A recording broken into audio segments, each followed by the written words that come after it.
멀리 있는 분부터 딱 그 정인으로, 예, 정인으로 다 채택해 놨 테니까 다음에 요 그 정인 출두하면 나와 있어. 예.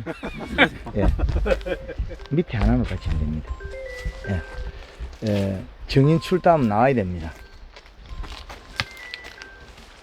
아, 여기 그 밭에서 하는 뵙게 돼서 우리가 하여튼 오늘은 2025년 5월 15일 오전인데 우리 완주의 꽃감 농장까지 왔습니다. 예, 황금을 농국 대표 인사 올립니다. 반갑습니다. 지금 우리가 재배한 작물들은 뿌리가 일을 해서 나무가 자라는 건 맞습니다. 안 죽고 사는 거는 뿌리가 일을 해서 맞아. 그러면 자연 환경에서 안 죽고 살면 자기가 우열해야 되기 때문에 과실은 크기를 갖다가 작게 키워도 괜찮아요. 씨앗이 번식이 되기 때문에. 그런데 우리가 하는 거는 커야 돼요. 그럼 커야 되면 어떻게 돼요? 이파리 키워버려야 돼. 그 이파리 키우는 방법이 황금어농구 기초 이론이에요.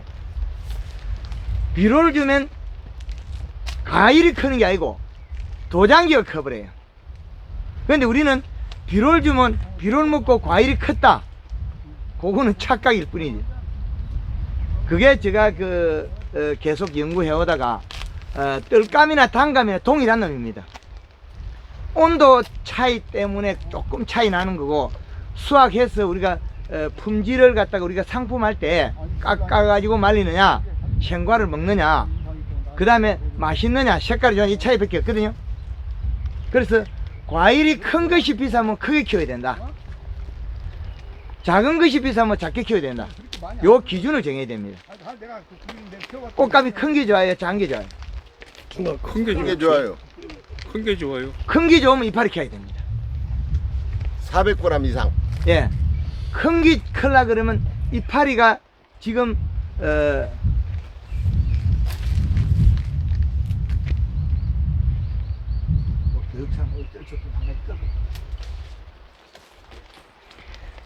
요 잎을 병을 안 들고 살을 찌워야 돼. 요 작은 거. 요걸 살리는 방법은 눈 나기 전에 얘를 살려야 돼. 그럼 눈이 나면 얘들은 이미 먹을 게 없어서. 그러면 얘 이전에 뭐냐, 가지예요. 우리가 나뭇가지. 이 가지들이 언제 일을 하냐, 이거는 봄에 눈이 나서 전쟁했거든요. 눈이 나서 전쟁하면 장점과 단점이 두 가지가 있습니다. 이게 더 나버리면 안 되는데 이렇게 해가지고 잘라버리면 덕이 있습니다. 지금까지 늦게 한다고 원망 많이 들었지. 이 눈을 태우고 전쟁하고 있으니까 게으른 것도 아닌데, 눈을 태우고 전쟁하면 어떻게 되겠습니까? 요 나무 자체가 광합성을 하고 있습니다. 봄비 맞고 나면 눈도 안 나는데 반질반질하죠. 네. 여기에 있는 영양소를 뿌리로 보내고 있어. 이미 알이 왔다 갔다 해. 근데 요때 자르고 접붙이면 죽어. 왜? 돌아버렸기 때문에. 그럼 접을 하려고 하면 눈이 트기 전에 잘라요. 눈이 볼록할 때 이미 잘라야 접이 되는 거고, 요렇게 해가 잘라버리면 요 놈들이 만드는 게 뿌리 같죠. 그럼 여기 있는 거는 한번 에너지를 써먹었다는 거죠. 그런데 잘라버리면 어떻게 돼? 땅속으로 가 우리 버리죠. 작년에 영양을 축적했던 거를 여기 있는 걸 가지고 한번 내리 보냈다는 거죠. 그럼 누가 일어나요? 뿌리가 먹었죠. 그래서 지금 방금 내용 이야기한 거는 황금어농가 그 수많은 강의 중에 없는 겁니다. 여기 농장 대표님께서 전정을 너무 늦게 해줬기 때문에 이 좋은 결과를 만들어내는 거예요. 근데 더 늦어버리면 안 돼요. 여기 써버리면 입이 다 폈을 때 있어 이것은. 너무 늦으면 안 돼. 여기 이제 조금 요 가지를 보면 조금 나와가지고 아직까지 조그만 하거든요. 예, 조그만 할 때까지 에너지를 많이 뿌릴 거 많이 안 써요. 내려가가지고 다시 써버리면 안 된다는 거죠. 보내기만 보내고 잘라버리면 어떻게 되겠습니까? 뿌리가 한번 에너지를 받은 거죠. 지상부의 영향을 받아야 뿌리가 일을 하지, 지하부 스스로는 일을 안 한대요. 안 한다는 거죠. 근데 지상부하고 지하부하고 두 개를 교대를 하거든요. 그래서 전정이 늦었다고 해서 후회하지 마라. 잎이 피기 전에만 된다. 요 정도 나와도 괜찮아요. 많이 안 먹었다는 거죠. 그러나 많이 먹어버리면 안 돼요. 근데 조금 요래 눈이 손가락 한 마디 이전까지 나올 때는 큰 해가 없습니다. 늦었다고 걱정하지 그때 마라. 했어요. 예, 이 나무를 끊으면 잘 안 빠졌어. 걸려가지고. 예, 그래서 조금 나올 때까지는 큰 해가 없다. 걱정하지 마라. 늦어도 올게 실패했다. 그거 아니에요. 걱정하지 마라. 그래서 지금 여기가 해가 있는가요? 예, 여기는 많이 들어요. 해가 없어. 피해가 없다는 거. 이 나무를 늦게 잘랐다 해도. 아, 늦게 잘라도 피해가 없다. 피해가 없다. 피해가 없다. 순이 나서 전정하면 이런 강의가 잘 없습니다. 나무가 겨울에는 탈수를 막아내기 최대한 버티는 거고, 그러면 땅이 얼어버리면 영향이 안 올라와요. 얼었기 때문에. 그래서 겨울에 죽는 원인은 탈수로 죽는 게 있고, 껍질이 홀랑 까지가 죽는 동파가 있고, 그래서 황금어농구에서 두 가지를 이름을 지어놨어요. 동해냐 동파냐. 동파는 껍질이 까진 거. 밤나무들 껍질 홀랑 까진 거 보셨죠? 그게 왜 까지느냐? 나무가 너무 많이 열어가지고 가을에 얘가 단풍이 좀 들어야만이 내년에 겨울에 설탕물이 많아야만이 안 죽는다. 왜 설탕물이 많아야 안 죽느냐? 나무는, 식물은, 모든 식물들이 몸속에 설탕량을 맞추고 있어요. 그럼 이 이파리도 설탕량을 맞춰요. 이파리가 설탕량을 못 맞추면 잎 두께가 얇아가 가뭄을 계속 타요. 우리 꼴짝에 심은 나무들이 가뭄에 안 타게 하는 제일 좋은 방법이 요소비료. 요소비료 주고 잎을 새카맣게 만들어놓으면 새벽에 오는 이슬을 잡아먹기. 좋은 방법이죠. 물을 안 줘도 가뭄을 안 타니까. 그럼 돌산은 또 가뭄이 적게 타. 왜 그렇습니까? 돌이 오줌을 싼다 그러죠. 오줌을 싸는 게 아니고 온도 편차에서 돌이 땅속에 온도가 올라가 버리면 온도 편차가 10몇 도가 벌어져요. 그러면 결로 현상이 생겨요. 옛날에 주전자 물 떠나고 전신 때 밥 물라 그러면 주전자에 땀치죠. 네, 그거의 원리가 돌산이 곡식이 잘 되는 1차적인 수분 편차 없이 잘 먹고 있는 그거다. 예, 그거 상당히 좋은 겁니다. 돌산 나쁘다 크지 말고, 그 돌산일 때는 요소비료만 잘 주면 농사가 저절로 됩니다. 요소비료 안 주고 가뭄을 타는 거지, 돌산에서는 돌에 땀이 치기 때문에 수분이 있어요. 돌에 결로 현상이 있기 때문에 우리는 이렇게 돌이 많은 지역이고 산이 협곡이다 보니까 열악한 곳에 나무가 심겨 있다는 거죠. 그래서 이 조건을 우리는 좋은 측면만 보고 오고, 나쁜 거는 우리가 개선해 가지고 거기서 효율성만 높이면 되거든요. 효율성만. 그래서 우리가 감을 딸 때 작대기로 두드리게 따느냐 꺾어 따느냐. 꺾어 따면 이미 전쟁 다 돼버려요. 꺾어 따면. 그 다음에 큰 가지 조금 톡값 해주면 그게 전부 전쟁이 다라는 거죠. 그런데 우리가 이제 일을 누구든지 강사가 오거나 늘어나면 일이 늘어날 뿐이에요. 누가 오든지 가르쳐주면 일이 늘어날 뿐이에요. 그 다음에 여러분들 앞에서 말을 여는 사람은 공짜가 없습니다. 뭔가 내놓으라 그럴 거예요. 그런데 제일 작게 가져가고 우리한테 도움을 많이 주는 사람 선택을 하셔야 돼요. 지 손해 가고 우리 앞에 서가지고 서 사람 아무도 없습니다. 천하요. 뭐 도와달라 하면 몸이 아프다 바쁘다 하지, 내가 그 돈이 남아서 감이 남아서 맛있는 게 선물이 들어서 줄 것만 하면 준다 그러면 안 올 사람 아무도 없습니다. 공짜와 공짜가 아닌 것 차이입니다. 그래서 지금 우리가 배우는 것은 최적의 비용으로서 최고의 소득을 내는 방법을 선택하는 겁니다. 그것이 이 도장지는 잘라 버렸잖아요. 이거는. 근데 이거는 돈이 없어요. 근데 요거는 돈이 있어요. 이 두 개 차이입니다. 얘가 많이 자라야 돼. 얘는 지금 나오지도 않았어요. 조금밖에 안 컸어요. 얘가 먼저 나와 있잖아요. 그럼 얘를 키워야지. 얘를 키우는 건 버리려면 돈을 넣어가지고 여기 안에 들어간 돈이면 감한 게예요. 잘라 버렸죠. 덕이 된 게 없어요. 이 에너지가 감을 키우는 안 해요. 지가 먹고 살아. 지가 먹고 사는 거지. 이게 만들어가지고 감을 줬다. 그건 다 뻥입니다. 그거 다 거짓말이에요. 그래서 지금 요게 벌써 연면시비 하고 나서 여기 까매졌죠. 그리고 여기 살이 쪄가지고 요 심줄과 심줄 사이 볼록볼록 올라옵니다. 요리 뒤집어져요. 살짝 뒤집어. 앞면이 살이 찌고 뒷면은 힘줄인데 요런 것들이 살이 찐 표시입니다. 여기 볼록해진 게. 그럼 우리가 제일 중요하게 여기는 얘가 아니지. 그래서 지금 여기 눈을 따버린 거 요것들은 보면 이파리가 많이 필요하냐? 그렇지 않습니다. 여기 밑에 3개가 붙었다. 그럼 여기 잘라도 돼. 여기 더 잘라도 돼. 눈이 3개만 있어도 되니까. 내년에 3가지 나와도 충분해. 여기 한 놈 이건 필요 없는 거예요. 더 길면 더 필요 없어요. 여기에 눈 3개만 있어도 3가지가 나올 건데 이 길이가 길면 뭐가 했습니까? 요거와 같이 이걸 붙여놨다 생각하면 됩니다. 영양만 먹고 살이 안 쪄. 그럼 적심을 해주면 앞으로 가던 영양소가 멈춰요. 멈추면 어떻게 옆으로 가겠죠. 어릴 때는 이게 기준이 없습니다. 전년도에 만들어난 관으로서 그냥 무작정 가요.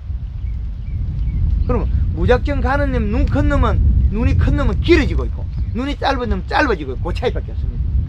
그런데 얘가 계속 길어지려고 하면 요 정도 가지를 잘라 가지고 접을 붙이면 한 요따만이 큽니다. 약 1m 내외 큽니다. 한 80에서 70에서 한 1m까지 커요. 그 다음에 요따만한 거 우리 손가락만 그 접을 붙이면 1m 50까지 자라요. 그러면 두 번째 손가락만한 거 이거 지금 한 7, 8mm 정도 굵게 돼서 접을 붙이면 어떻게 돼요? 눈 한 개가 얼마 2m까지 자라요. 그럼 우리 가지를 자세히 보세요. 비료를 주고 연면시비 한다고 요 가지가 이 순이 2m 크느냐? 절대 안 큽니다. 비료를 충분히 줘도 된다는 말은 부연 설명을 드리는 거예요. 낙과를 막는 방법의 주되는 거는 요소비료예요. 그 요소비료 주면 낙과가 막아지나? 절대 안 막아집니다. 그 전 단계에 잎을 살을 찌워서 뿌리하고 왔다 갔다 하면서 먼저 잎을 진녹색으로 만들어야만 낙과가 안 됩니다. 낙과가 제일 잘 되는 주 원인은 퇴비입니다. 퇴비 속에 들어있는 소금이 낙과를 일으켜요. 퇴비가 보약이다. 절대 그 말 믿지 마세요. 이제는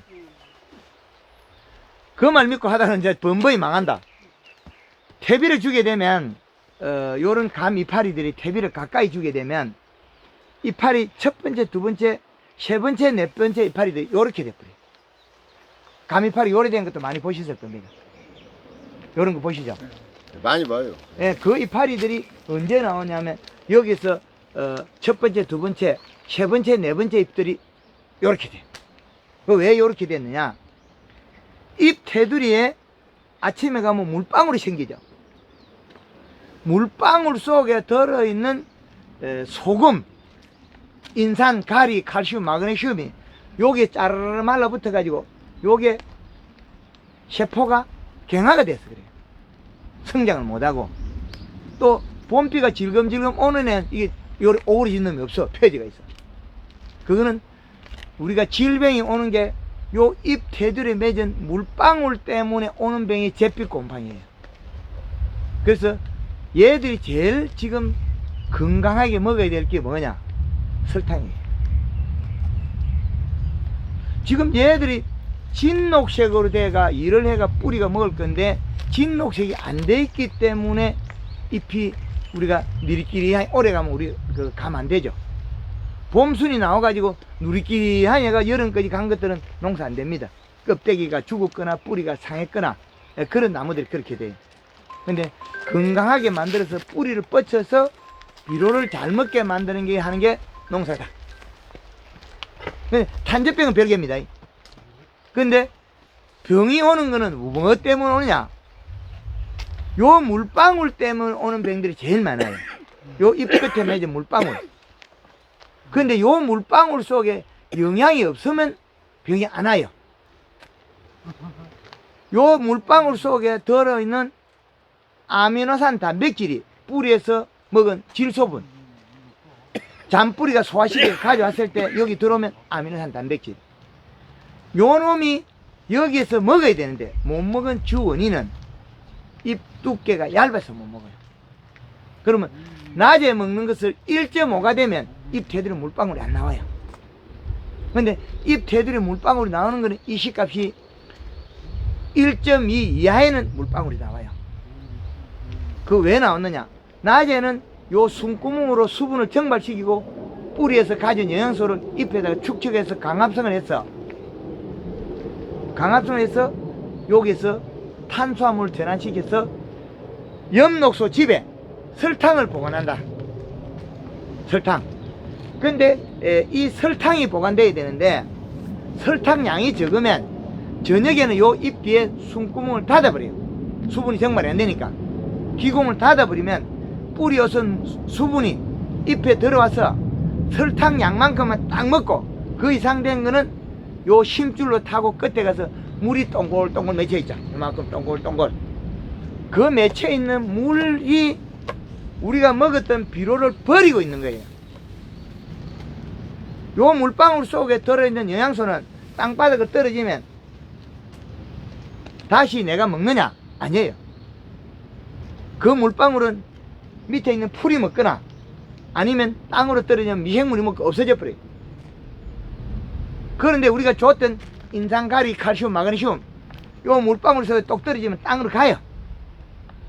풀이 먹고도 내나 탭이 계속 주면 나빠지는 원인이 요겁니다. 나무가 지금 청태가 시퍼렇게 있잖아요. 이게 청태가 시퍼렇게 시커멓게 낀 것이 청태입니다. 청태는 왜 끼느냐? 인산이 많아서 그래요. 인산이 많으면 끝이 아니에요. 가리도 같이 동반해가 많아요. 그래서 여태까지 계속 인산을 많이 주고 퇴비를 많이 준 농장들은 토양 분석을 해보면 인산, 가리, 칼슘, 마그네슘 식물에 밥이 많아요. 반찬이 많아요. 식물의 반찬은 안 먹어요. 얘들이 먹고 다 토해내요. 근데 식물의 밥은 질소는 미생물도 먹어버리고 풀도 먹어버리고 먹고 배가 고파서 눈물로 다시 흘리면 또 미생물이 먹어버리고 없어지는 거는 밥이 다 없어져요. 식물의 밥, 질소분. 근데 토양 분석해보면 어떻게 돼요? 식물의 밥이 나오느냐? 없습니다. 반찬만 나와요. 토양 분석표에 식물의 밥이 많다, 질소가 많다 하는 건 하나도 없습니다. 그게 우리나라의 농업의 현실입니다. 어떠한 걸 해도 결과를 못 일으키는 거는 식물의 밥이 증명이 안 돼 있고 이걸 갖다가 가르쳐 주는 데가 없어요. 그래서 요소를 주면 제일 먼저 놀라는 사람이 누구예요? 사는 순간에 농협 직원이 놀라고 기술센터에 이야기했다 그러면 농사 망친다 그러는데 실질적으로 해보면 결과가 반대예요. 그래서 제주도에 가가지고 하우스 밀감이 안 되는 주 원인이 퇴비를 축분을 주고 복합비를 주고 NK 주고 이파리 힘줄이 노래요. 잎이 노란 반점이 생겨요. 그래서 제주도에도 천평 밀감 하우스에 요소를 갖다가 100평에 4포 정도 1년에 1000평에 40포에서 한 많게는 80포까지 쓰게 해줬다. 그러니까 밀감 농사 잘 되더라. 우리 뜰감나무 요만한 게 요딴만한 정도 있잖아요. 요거 요 정도 되면 한 많이 먹으면 한 1년에 요소를 한 10kg 먹어요. 10kg 정도. 근데 나무가 큰데도 우리는 안 주죠. 예? 열매가 너무 클까봐요. 나무가 많이. 클까봐. 맞았어요. 웃자란다. 수세가 웃자란다고 너무 왕성할까봐. 나무가 많이 클까봐. 나무는 안 큽니다. 얘만 커요. 도장지만 커요. 그 비료를 주면 도장지만 커요.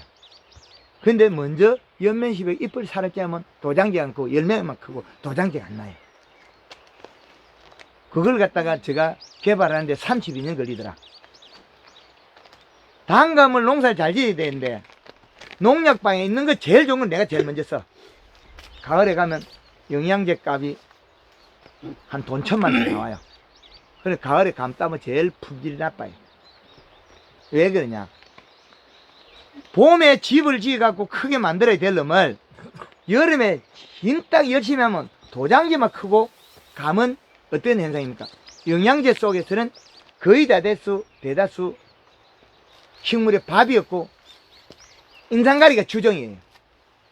그 인상가리를 계속 쳤으니까 어떻게 됩니까? 과일이 빨갛게 껍질이 얇아지가 다 터져버리고 까매지겠죠. 그 원리입니다. 그런데 뿌리가 식물의 밥을 먹고 그 다음에 위에다가 영양을 관리를 하면 좋은 품질이 나와요. 우리가 꽃감은 껍데기 팔아먹는 게 아니죠. 예. 네. 그러죠. 예. 단감은 껍데기 색깔 보고 팔아먹어요. 단감은 사과도 껍데기 색깔 보고 팔아먹거든요. 꽃감 농사 짓는 분들이 껍데기 색깔에 거의 관심을 갖지 마라.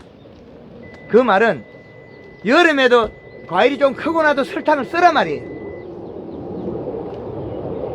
그 말은 설탕을 쓰면 얘들이 바로 먹고 뿌리를 보내주고 어디로 가느냐? 도장지를 안 가고 지한테 와요.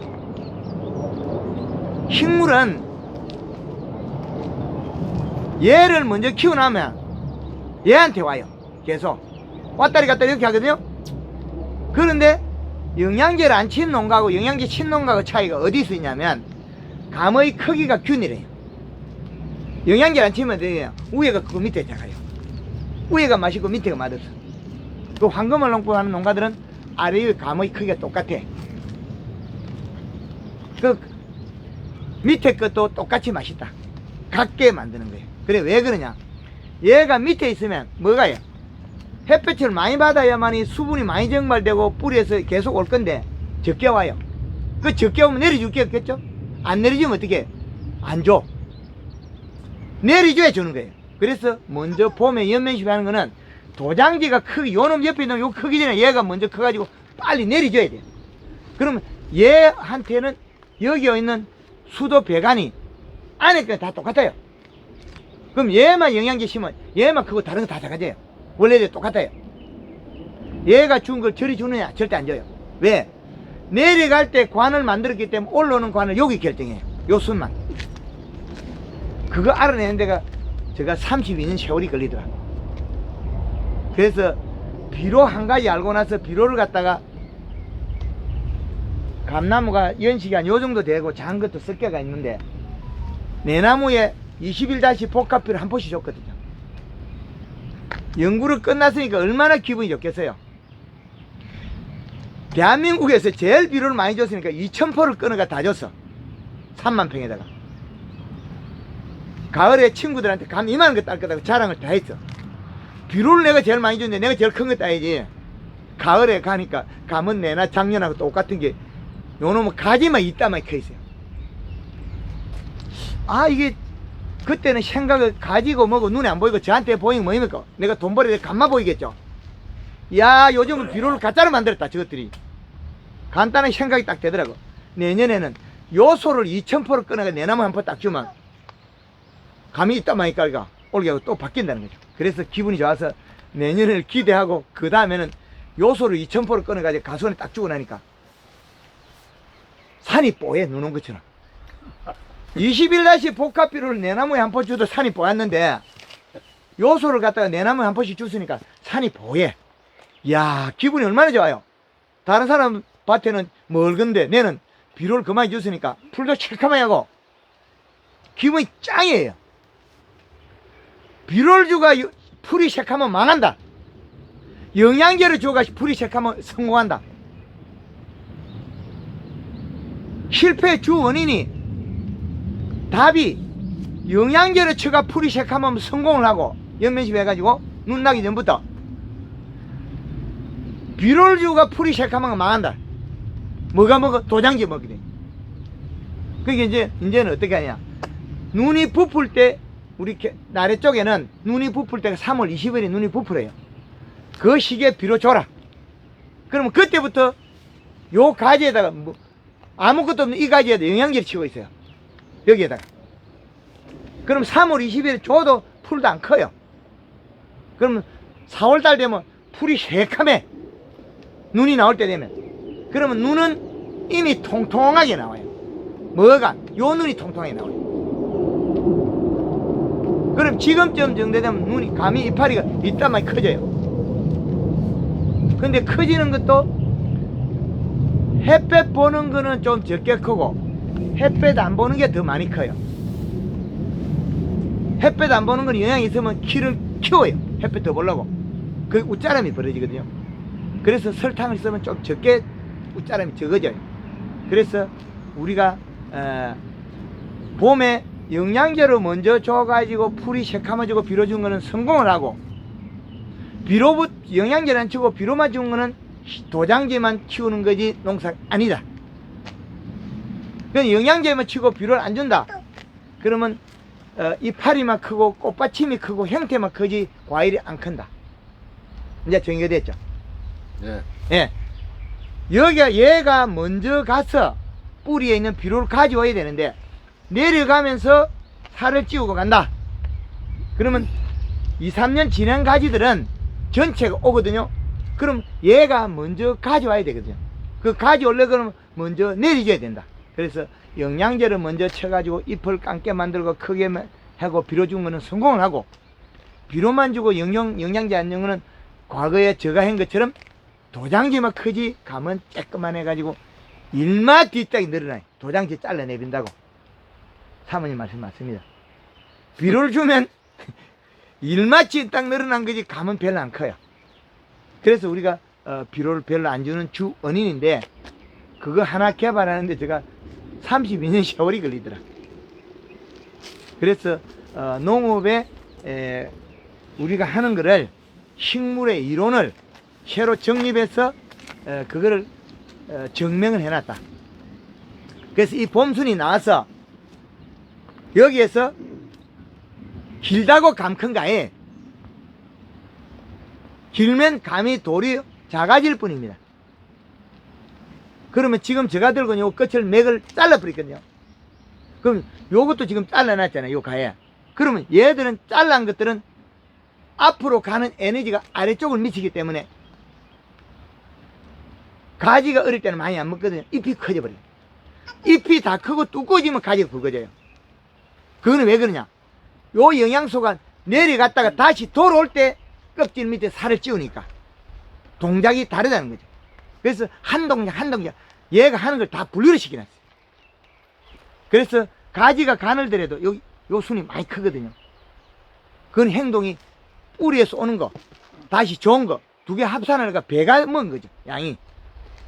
근데 뿌리에 안 올 때 비료만 줘놨으면 얘가 내려오고 가올 때 되면 얘는 굳어버렸어. 이파리가 작아.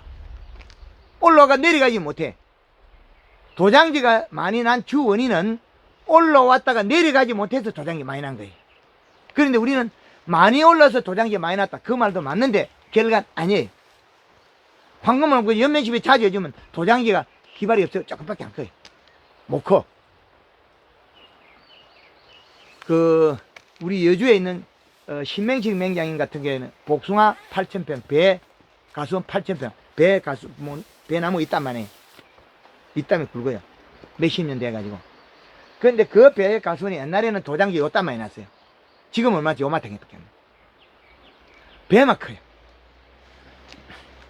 배만 크고 도장지가 적게 나는데, 우리 이 감나무도 집에 가보면 한두 나무가 있어요. 감만 크고 도장지 안 난 나무 있죠? 집에 가면 꼭 있어요. 왜 있어요? 있죠? 하나도 안 나오는. 도장지도 안 나오고 감만 크고 해마다. 그냥 내비둬도. 그렇죠. 맞습니다. 그 나무의 동작을 만들어내는 방법이 이거예요. 그런 나무로. 근데 그 나무처럼 누구나 다 똑같이 만들 수 있어요. 한꺼번에 농법은. 그 봄순이 굵게 만들어 보면 그거하고 똑같아져요. 그런 나무가 되는데, 그래 그 과정에 가지가 길어져도 이렇게 감나무가 길어지는 것도 있어요. 한 요 정도 되는 게 한 자 반 정도 되는 가지도 나와요. 감이 열면서. 길면 감이 더 작아요.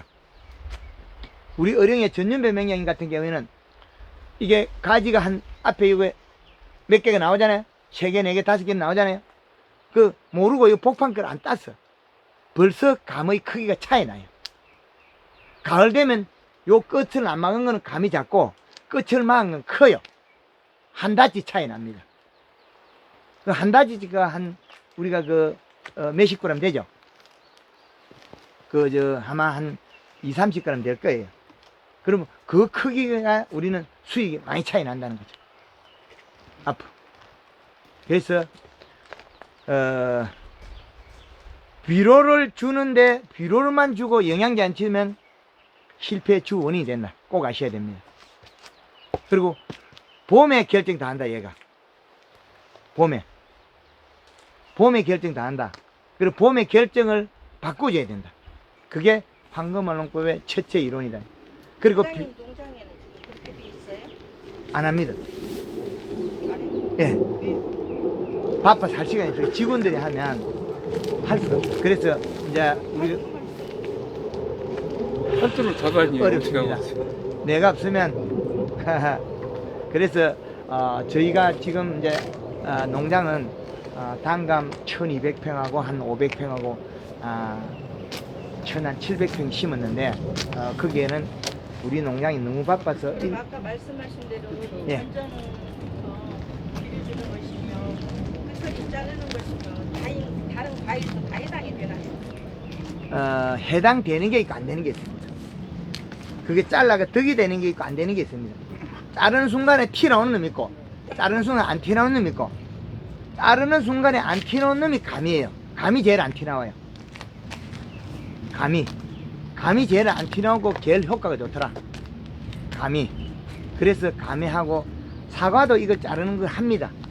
그런데 사과 그거 자르면 거의 대다수 또 티 나버려요. 그 왜 그래 티 나오느냐? 잎을 두껍게 만들어가 영양이 가게 안 만들어서 그래요. 그럼 잎이 작고 이 가지가 살이 안 찌면 다 티 나와요. 근데 단감이나 뜰감은 띄면 안 나오고 그 효과가 좋습니다. 그 꼭 하시면 좋다. 근데 너무 어려운 것까지 하려고 그러냐고 막 시간 날 때 아래쪽에만 해가지고 거기만 덕이 돼도 된다. 그래서 그건 참 좋은 방법입니다. 근데 아까 설탕 말씀하셨는데 예, 설탕은 어느 정도? 그 책에 나와 있습니다. 예, 그래서 설탕을 쓸 수 있는 거는 많이 써도 되는데 많이 쓰면 잎이 조금 약간 갱화가 되게 돼요. 그리고 설탕을 쓰게 되면 절간이 짧아져요. 그리고 설탕을 쓰게 되면 과실에 얼룩이 옵니다. 설탕이 묻어서. 예, 그런데 우리 꽃감 깎는 종류는 생과로 판매 안 하기 때문에 큰 해가 없습니다. 생과로 팔지 않기 때문에.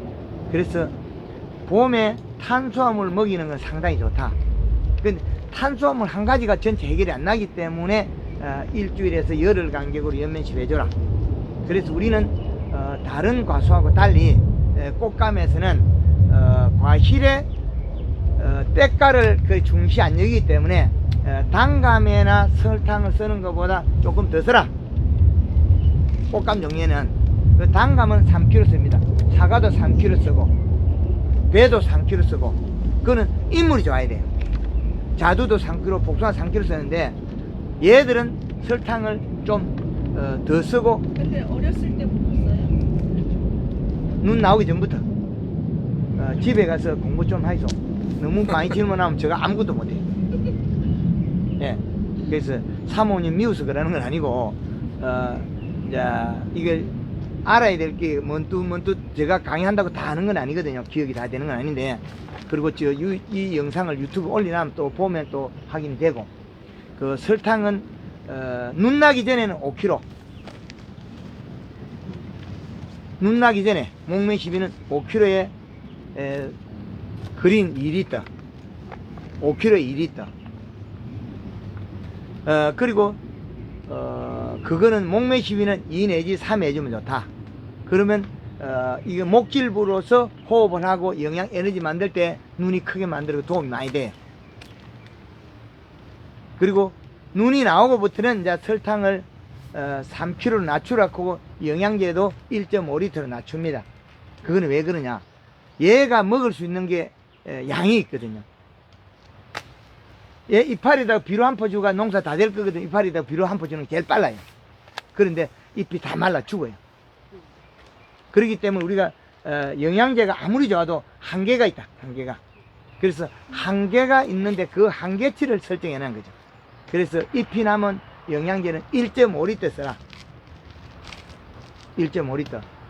그리고 설탕은 3kg를 쓰라고 되어 있는데 여기에서는 5kg 써도 큰 해가 없습니다. 왜? 제가 이게 4kg 쓴 겁니다. 예, 5kg 써도 해가 없다.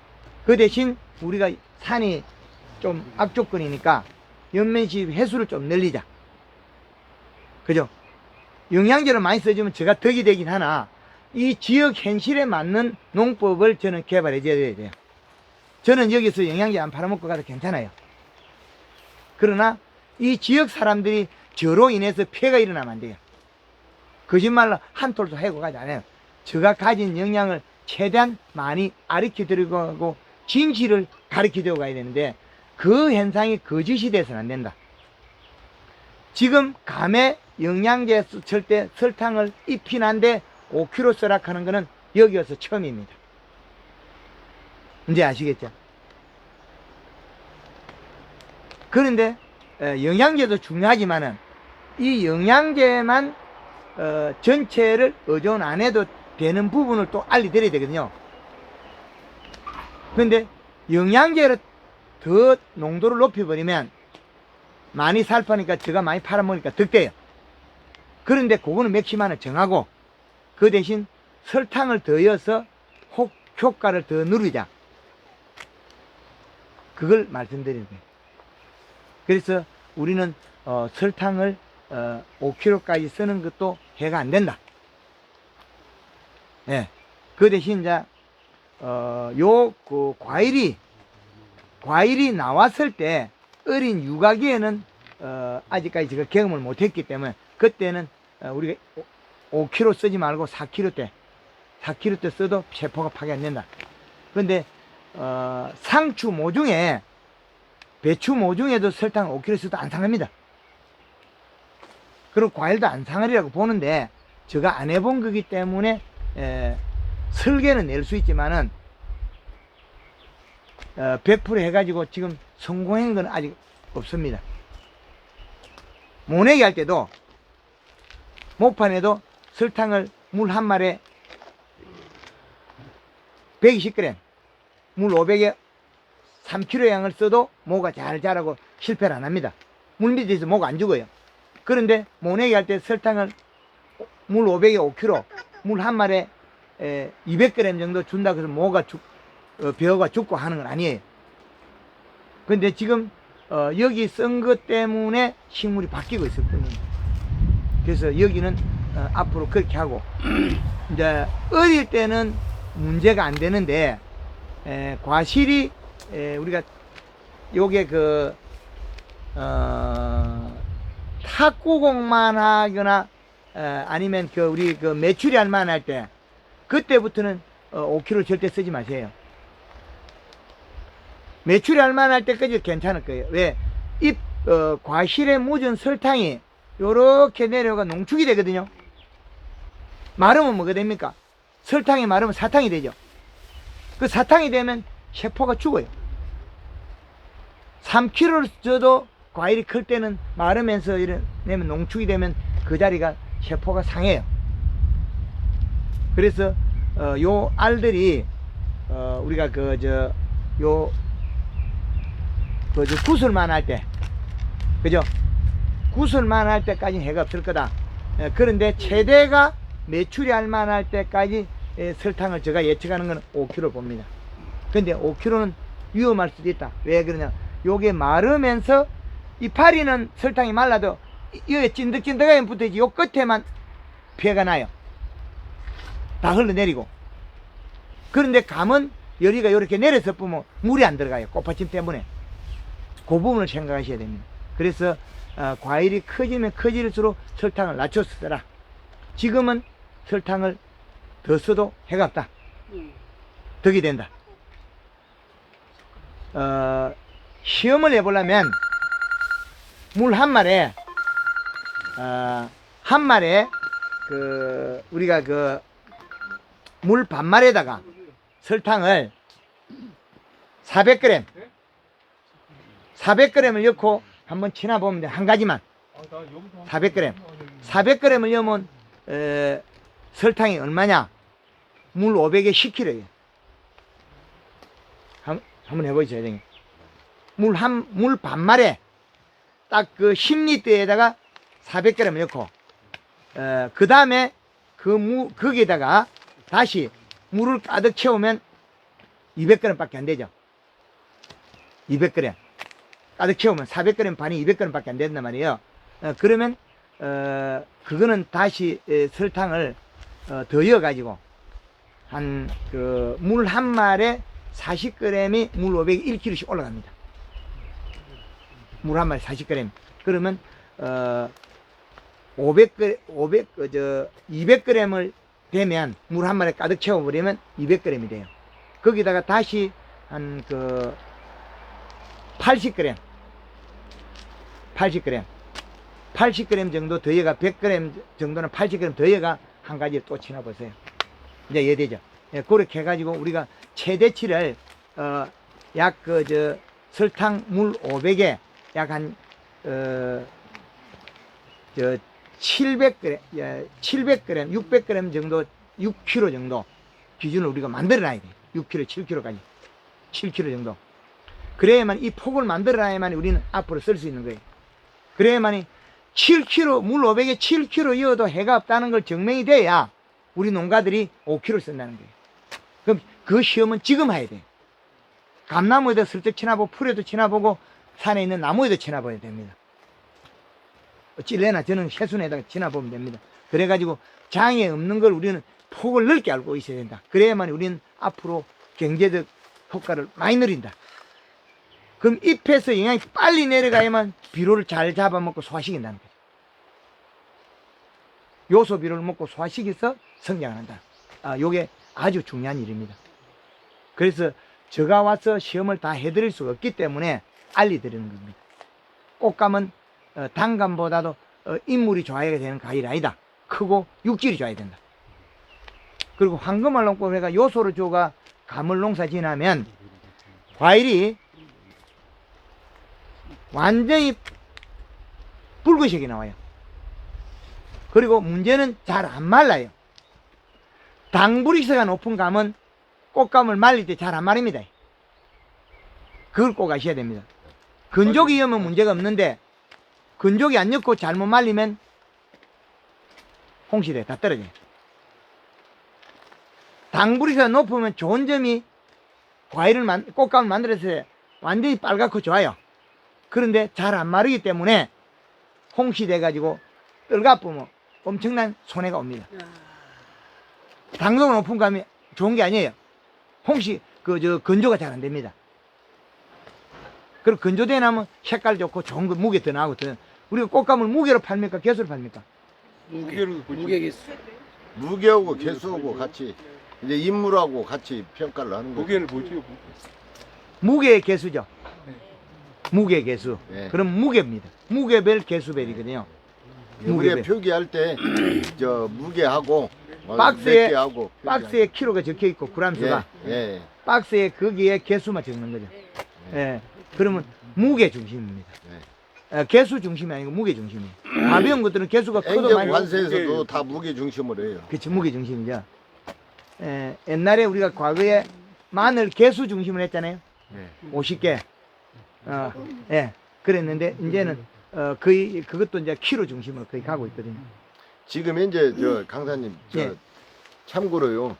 지금 지난주 금년에 이상 기온이 일어나지고 지난주 수요일날까지 눈이 겨울에 눈 오듯이 그렇게 서리가 많이 내렸거든요. 그래서 여기치가 지금 거의 냉해를 많이 받았어요. 그리고 잎이 늦게 피고 저 산에 치는 산에 지금 제가 90%가 있어요. 저 산에 지금 안 보이는 데가 저 산에 산인데. 예. 저 산에 한 50 정도 되는데 계곡이 6개인데 거기가 제가 감나무의 90%예요. 이제 감도 거기서 땄다. 이건 냉해 받아가지고 예. 한 5년간 못 따다가 작년에 다 조금 땄어요.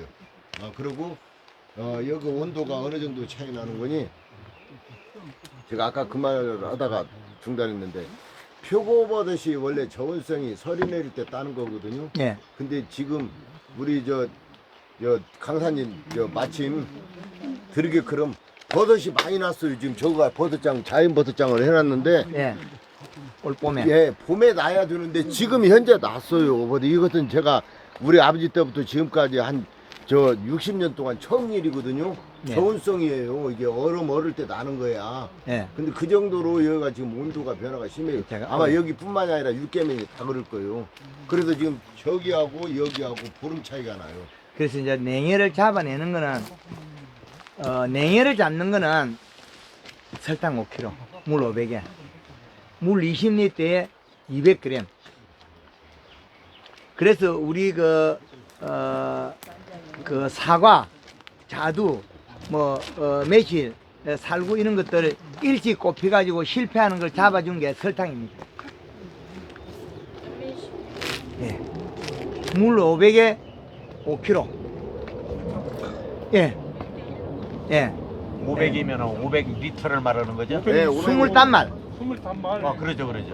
그러면 저는 500에 가격도 안 몇이요? 좋네요. 예. 1000리터에 지금 이거 7.5kg씩 다 근데 안 돼, 한 푸대가 키로 세고. 15kg. 설탕 한 푸대가 15kg거든요. 예. 그거 반절씩 나눴거든요. 7.5kg씩 1000리터에. 근데 냉해를 막을 때 설탕을 5kg를 쓰면 문제는 벌이 다리가 달라붙어요.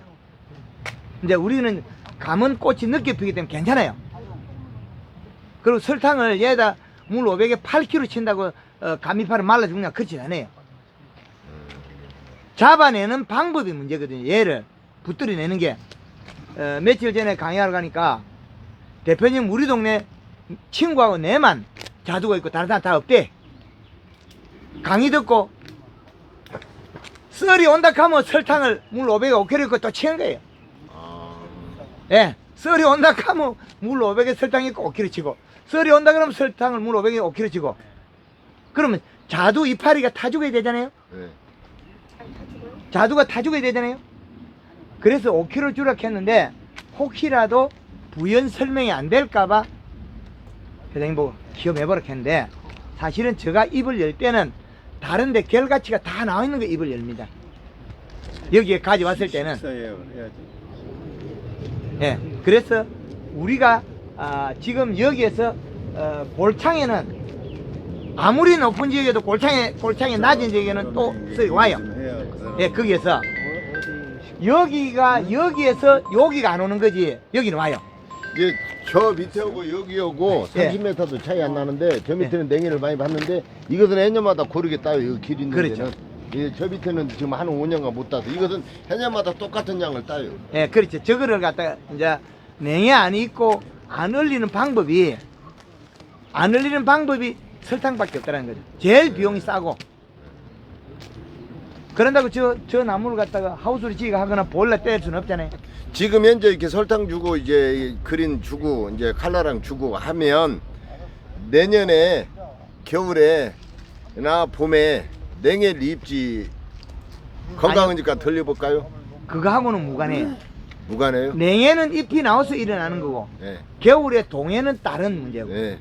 가을에 단풍을 들이거나 나무를 탄수화물 늘리 놓으면 거의 다 냉해예요. 여기. 예, 여기는 봄순이 나와서 얼어 죽는다는 거예요. 네. 봄순이. 그 봄순이 얼어 죽는 걸 막는 방법은 물 500에 설탕 5kg를 골드 그린하고 같이 쓰자. 그런데 영양제는 썼는데 며칠 뒤에 또 썰이가 오면 여기에 그 설탕 성분이 남아있으면 피해를 안 봅니다. 그런데 그 전에 비가 오거나 요 설탕 성분이 반짝반짝 보이면 되는데 안 보이고 다 먹어버렸다. 성장하는데 다 써버렸다. 그러면 다시 써야 돼. 며칠, 그런데 영양제는 안 썼대요. 영양제는 날짜가 가까운데 써버리면 잎이 굳어버려요. 근데 설탕은 괜찮아요. 설탕은 워낙 폭이 느리기 때문에 괜찮은데 영양제는 치고 난 다음에 5일 만에 다시 치면 이 봄순이 잎이 오그러져 버려요. 한 최소한 일주일이 돼야 되거든요. 제 영양제는. 그렇기 때문에 영양제하고 설탕하고 개념을 달려야 된다.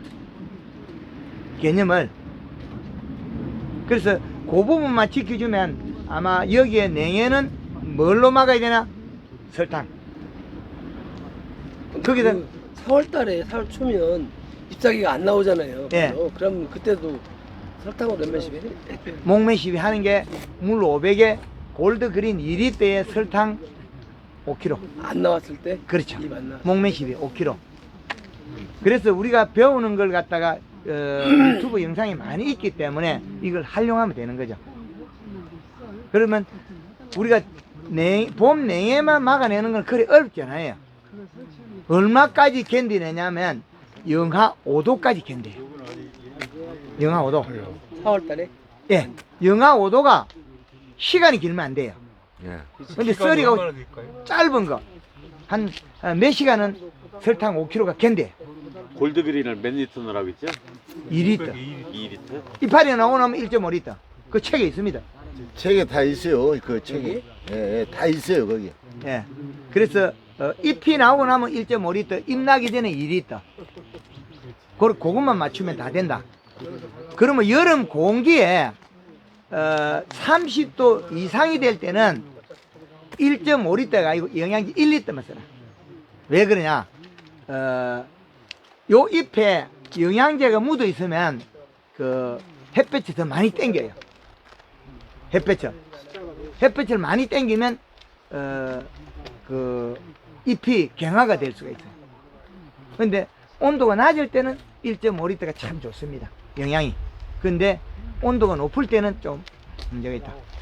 그리고 이파리 나고 나서 가온에 우리가 그 영양제를 3kg 이상 썼다는 거는 상당히 많이 쓴 겁니다. 근데 제가 강의를 그래 안 했으니까. 왜 그러냐면 채소라든지 우리가 고추 같은 게 있지 않습니까?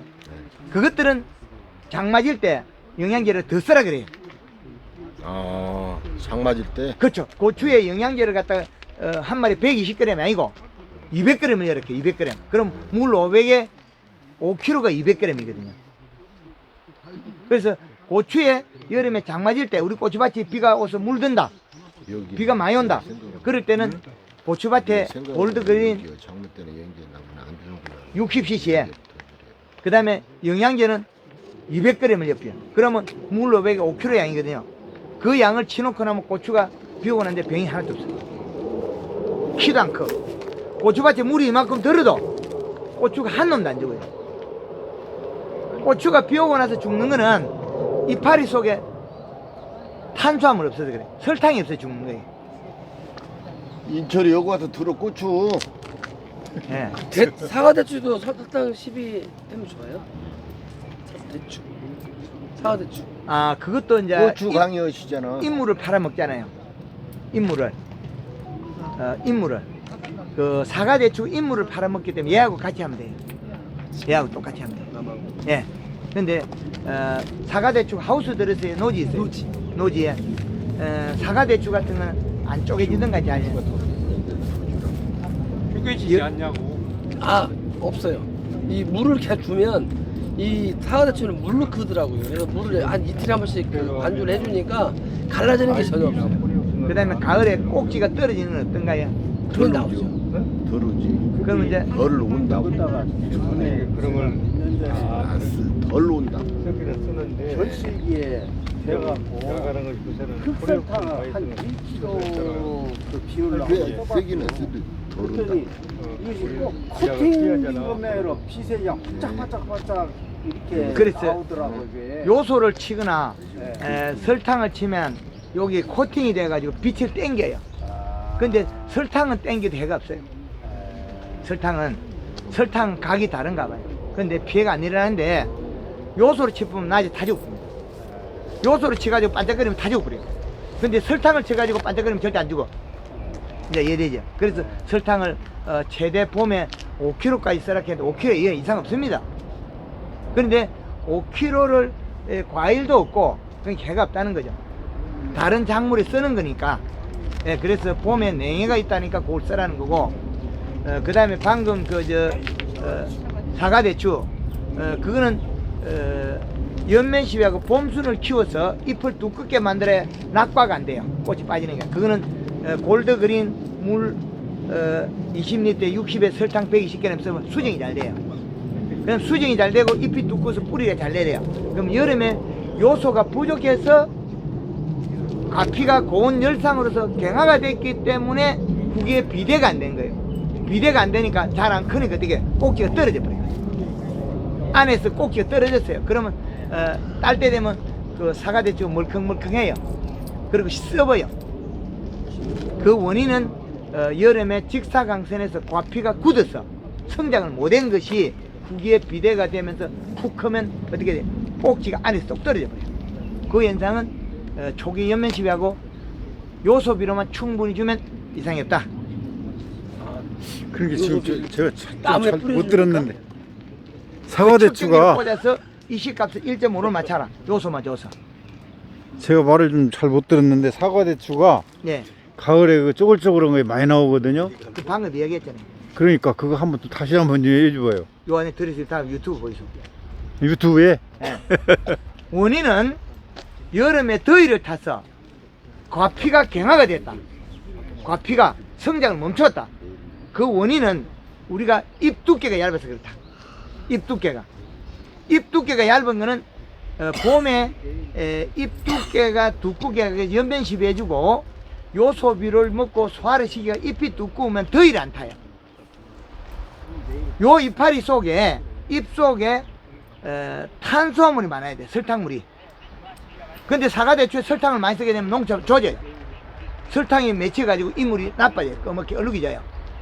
그렇기 때문에 작을 때까지는 설탕을 한 3kg 물 500에 쓰고 열매가 좀 컸을 때는 설탕을 한 500g만 써야 돼요. 근데 봄에 잎을 먼저 키우고 살을 찌워서 뿌리에 요소비를 잘 먹게 만들어야 돼요. 그 요소비를 줘서 척전기가 꽂아서 이식값이 1.5가 이상이 나와야 돼요. 모든 작물은 이식값이 1.5 이하가 안 되면 병을 많이 해요. 그 병이 우리가 잎 테두리에 맺은 물방울이 병이 된다. 감자 심어가지고 요소비료 안 주면 병 튀게 해. 감자. 마늘 심어가지고 요소비료 안 주면 병 다 해버려. 그 마늘 심을 때 우리가 뭐 합니까? 고자리 팔에 걷죠? 하지 말고 그 필요 없대. 실 데 없는 거예요. 마늘 심어놓고 이파리 두세 장 될 때 요소비료를 흩쳐가지고 이파리 새까맣게 만들어내면 돼요. 이파리 테두리에서 맺은 물방울이 타고 내려서 뿌리로 타고 들어가면 우리가 청고병, 역병 사는 거 있죠? 그 이름을 지어놨을 뿐이지 그건 병 아니다. 배가 고파서 눈물 흘린 거다. 그래서 우리가 마늘 심을 때 비료는 100평당 최하 세포. 명분 예? 요소를 찌끄리고 아니요. 거치고 그걸 그렇게 하면 안 되지. 마늘 심을 때 그게 많으시면 마늘 심을 때는 100평당 그 명품 300 명품 두 개, 요소 1개, 3개 있고 심으면 마늘이 병이 없다. 가을에. 그리고 가을에도 측정해보고 잎이 노래지고 비료가 없으면 무조건 요소 더 줘라. 그리고 마늘에 봄에고 겨울에고 병 안 한다. 친구가 마늘 2만 평 심어가지고 오늘날까지 작년부터 지금까지 비료 한 방울도 안 줬다. 이거 농약을 하나도 안 줬다. 그 필요 없는 거 주지 말아요. 요소를 줘갖고 농약을 하나도 안 쳐야 되네. 이파리가 새까맣게 만들어 있으면 이 테두리에 물방울이 나오면 뭐예요? 이 물방울이 타고 뿌리로 들어가면 마늘 그 가을에 뿌리가 썩어서 꼼꼼한 냄새가 나면 고자리파리에 그 냄새 맡고 왔다. 그래서 이파리가 가을에 심었을 때 연면시비하고 요소비를 주고 새까마면 병이 없다. 그 다음에 이파리 속에 요 안에 복판에 그 물방울이 들어가면 무름병이 온다. 그것도 비료가 주고 이파리가 새까마면 잎 테두리 물방울이 나는 건 병이 없다. 그 마늘은 그 병인데 올해는 날이 추워서 뜨뜻한 비가 안 와요. 비가 오락가락하면서 소환가루 나를 때 비가 뜨뜻한 애가 비가 오면 녹병, 보리, 항무가 와요. 그 황무 탄저병균이 그때도 나르거든요. 근데 그 균이 지금까지 못 날라요. 근데 지금은 올해는 농약 한 번 친 사람이 안 친 사람이 감에 병 하나도 없어요. 벌레만 있지. 온도가 낮아서 병이 발생 못 하는 거예요. 지금 이 누린제가 이게 빵 꺼낸 거예요. 충이에요, 충. 벌레가 어마어마하게 많았어요, 올해. 원래 뜯어먹었고 예. 여기는 갉아먹는 거 있어. 이거는 그거 벌레. 일찌감치. 여기는 올해 충이 말도 못했어요, 그냥. 이거는 벌레가 뜯어먹은 거고. 살충제를 예. 지금 요거는 충이 뜯어먹은 거 이파리가 구멍이 작은 거 뻥뻥뻥뻥 난 거는 장님노린재. 그러면 예, 장님노린재는 산이 잘 없어요. 이거요? 낮은 데 많아요. 장님노린재는 살충제를 써야 됩니다. 목매 12 때, 목매 12 때, 물 500에, 식용유, 뭐, 2.5리터 이어도 되고, 안 그러면 5리터 이어도 돼요. 식용유. 그 다음에, 퐁퐁을 한 3리터 이어가지고, 그때 영양제하고 설탕 같이 쳐주면, 깎기벌레도 죽고, 장노린재도 없어지고, 그래요. 설탕은 안 넣는데 설탕도 넣고. 그때 안 넣었어요. 뭐 그랬더니 뭐 지나간 일이고, 예, 그래 해주면 장인 노린재도 없어지고, 아, 설탕을 그때도 복면시비 할 때도 설탕을 넣어야 되는 예, 거예요. 깍지벌레도 없어지고, 예, 목면시비 할 때 설탕 넣어줘라, 그렇게 하는 게 좋다. 그래서 우리가 농사 지을 때 작물이 병을 하는 거는 비료값이 일시가 1.5 이하할 때 병을 해요. 요 측정기를 꽂아서 지금 여기가 1.42거든요. 그럼 1.2 이하 되면 잎 테두리에 물방울이 생겨요. 이 물방울 속에 나온 영양 성분이 병을 일으키더라는 거죠. 그래서 비료를 충분히 주면 우리가 병이 안 생겨요. 고추도 비료를 충분히 줘야 병이 안 생기지. 고추 농사 지으면서 추비 많이 안 주면 고추 농사 못 져요. 병 다 해버려요. 총무 아니요? 고추.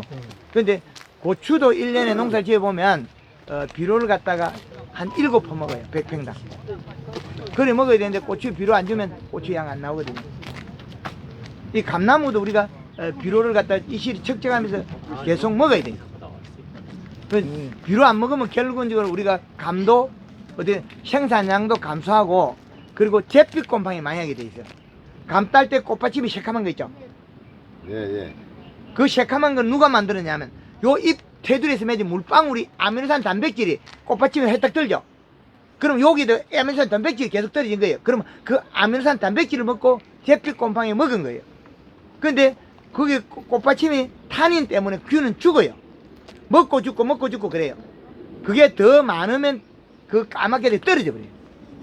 그 원인이 이식값이 1.2 이하에서 일어나요. 그 이식값이 1.2 이상이 되면 얘가 잎 테두리에 물방울이 안 생겨요. 물방울이 안 생기면 살균제가 필요 없어요. 뭔 약이 필요하냐? 흐리고 안개 끼고 비가 오고 흐리고 안개 끼고 비 올 때 20도 이상이 될 때 여름에 그때 탄저병 약만 치면 되는데 균제는 그 외에는 약이 없어요. 우리가 잿빛곰팡이 약을 다 쓰고 있거든요. 봄에 그 잿빛곰팡이는 잎 테두리에 맺은 물방울 때문에 생긴다. 물방울 때문에. 그래서 우리가 감꽃이 피었을 때는 우리는 꼭 영양제를 치라. 그래야만이 감이 질병이 없습니다. 그때 감꽃 피었을 때는 농약은 넣지 말고 벌 수정이 안 되니까 농약은 안 써도 영양제 골드그린 1.5리터에 설탕을 3kg 정도 써줘라.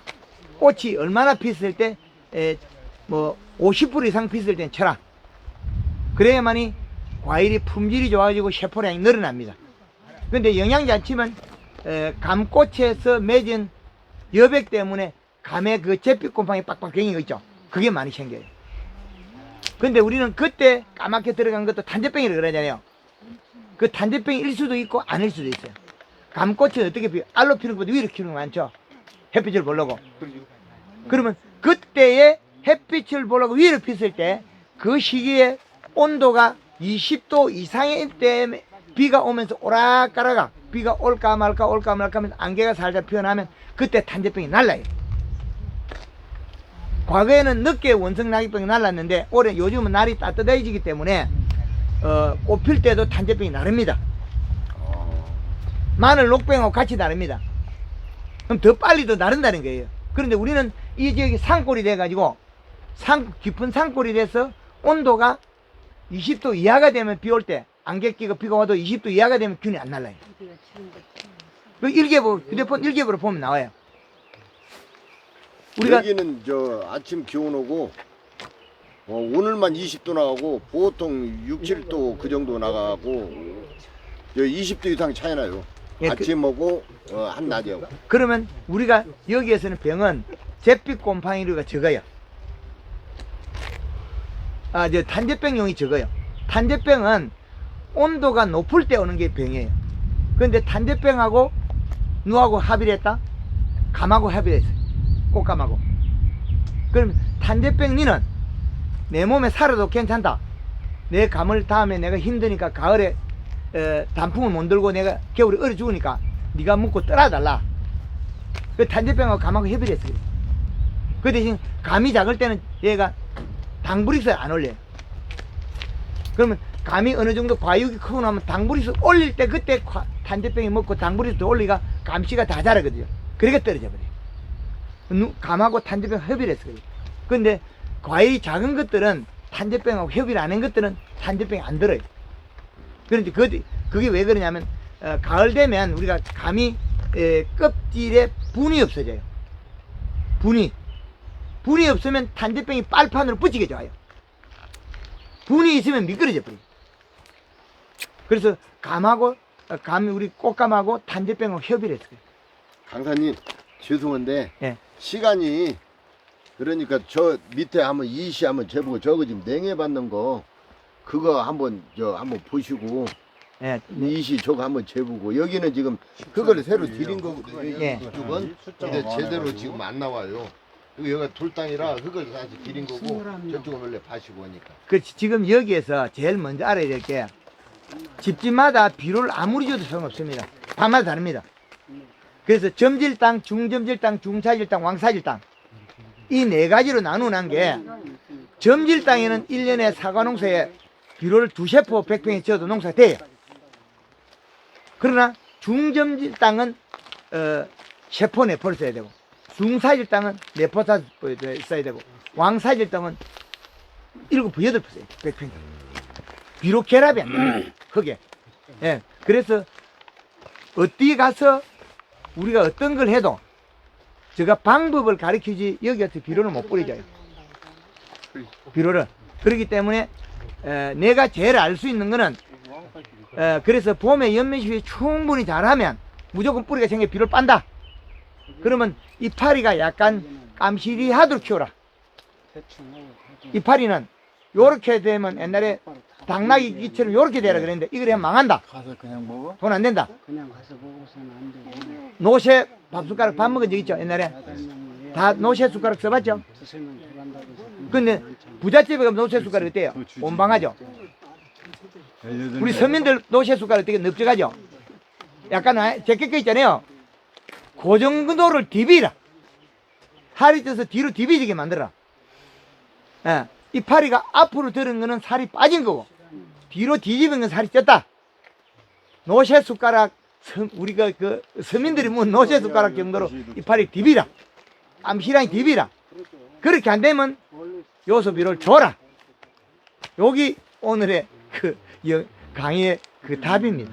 언제까지 비료 줘야 되느냐? 불고기도 꺼놓고 양달에는 김치찌개 같은 거 있지. 9월 초까지 주고 비빔밥 있고.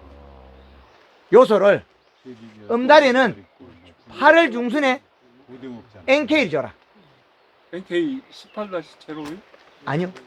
그 30다시 정도 되는 거. 높은 걸 줘라. 그래서 30-05 예. 12요? 예. 왜 그러냐면 상그늘이 오후 3시에 상그늘 오는 데는 일찍 NK 줘라. 해줘요. 그래야 가리 비료는 바로 먹고. 더운 비료. 요소 비료는 시원한 비료. 예. 그 차이 때문에 그래요. 예. 요소 비료는 시원한 비료. 왜 시원한 비료라는 이름을 지었냐면 이 잎에서 탄수화물이 많으면 몸 전체에 수분이 많아서 더위를 잘 식혀요. 요소 비료 안 주면 다 뒤어. 근데 황금을 얹고 해가지고 봄에 연면수비 충분히 하고 요소 비료 주면 감이 햇빛이 딩 하나도 안 나와요. 그 말이 좋습니다. 그리고 감이 똥구멍이 가을에 들리는 거 있죠? 네. 꼭지 들림. 네. 그 왜 그런지 알아요? 요수를 적게 줘서 그런 거 아니에요? 그것도 많아요. 특히 여기 감이 많아요. 고종씨가. 예, 그게 요소비를 적게 준 것도 맞는데